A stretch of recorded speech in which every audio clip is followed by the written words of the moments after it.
പക്ഷെ പേഷ്യൻസ് വീണ്ടും വീണ്ടും വേദന വരുമ്പോൾ ഇതേ മരുന്ന് മെഡിക്കൽ ഷോപ്പിൽ പോയി വാങ്ങി കഴിക്കുകയാണ്. ചെറിയ ചെറിയ ഇൻഫെക്ഷൻ അസുഖം വന്നാൽ ആൾക്കാർ ഉടനെ ഓടിപ്പോയി ആന്റിബയോട്ടിക് എടുക്കണം ഇപ്പൊ പതിവ്. അതായത് ഹൈ ഡോസിലുള്ള ആന്റിബയോട്ടിക്സ് ആണ് എടുക്കുന്നത്. അപ്പൊ സാധാരണ ഘട്ടത്തിൽ ചെറിയ ഇൻഫെക്ഷൻസ് ഒക്കെ നമ്മുടെ ബോഡി തന്നെ ശരിക്കും നമ്മുടെ ബോഡിന്റെ ഇമ്മ്യൂണിറ്റി തന്നെ അത് മാറ്റിയെടുക്കും. അപ്പൊ അതിനുള്ള കഴിവ് ബോഡിക്ക് കുറഞ്ഞുകൊണ്ടിരിക്കുക. കാരണം ഹൈ ഡോസിലുള്ള ആന്റിബയോട്ടിക് എടുക്കുമ്പോൾ സ്വാഭാവികമായിട്ട് നമ്മുടെ ശരീരത്തിലെ ബാക്ടീരിയാസ് ഒക്കെ ഇതിന് റെസിസ്റ്റന്റ് ആവാണ്. ഒരു അത്യാവശ്യ ഘട്ടം സിവിയർ ആയിട്ട് ഇൻഫെക്ഷൻ ഒക്കെ വന്നു കഴിഞ്ഞാൽ ഈ ആന്റിബയോട്ടിക്സ് ആക്ട് ചെയ്യാത്തൊരവസ്ഥയാണ് ഇപ്പോൾ വരുന്നത്. ചിലപ്പോൾ തന്നെ പല്ലുവേദന കൊണ്ട് ആൾക്കാർ വന്നാൽ പല്ല് പറിക്കേണ്ട അവസ്ഥയിൽ എത്തിയിട്ടുണ്ടാവും. ആ ഒരു പ്രാവശ്യം നമ്മൾ ആന്റിബയോട്ടിക് എഴുതി പല്ല് പറിക്കാനായിരിക്കും പറഞ്ഞിട്ടുണ്ടാവുക.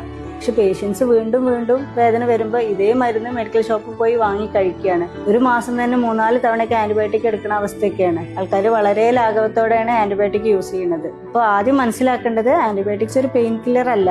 അത് അത്യാവശ്യമാകുമ്പോഴാണ് നമ്മൾ ഡോക്ടേഴ്സ് പ്രിസ്ക്രൈബ് ചെയ്യുന്നത്. അത് അതിനനുസരിച്ച് കഴിക്കുകയാണ് വേണ്ടത്.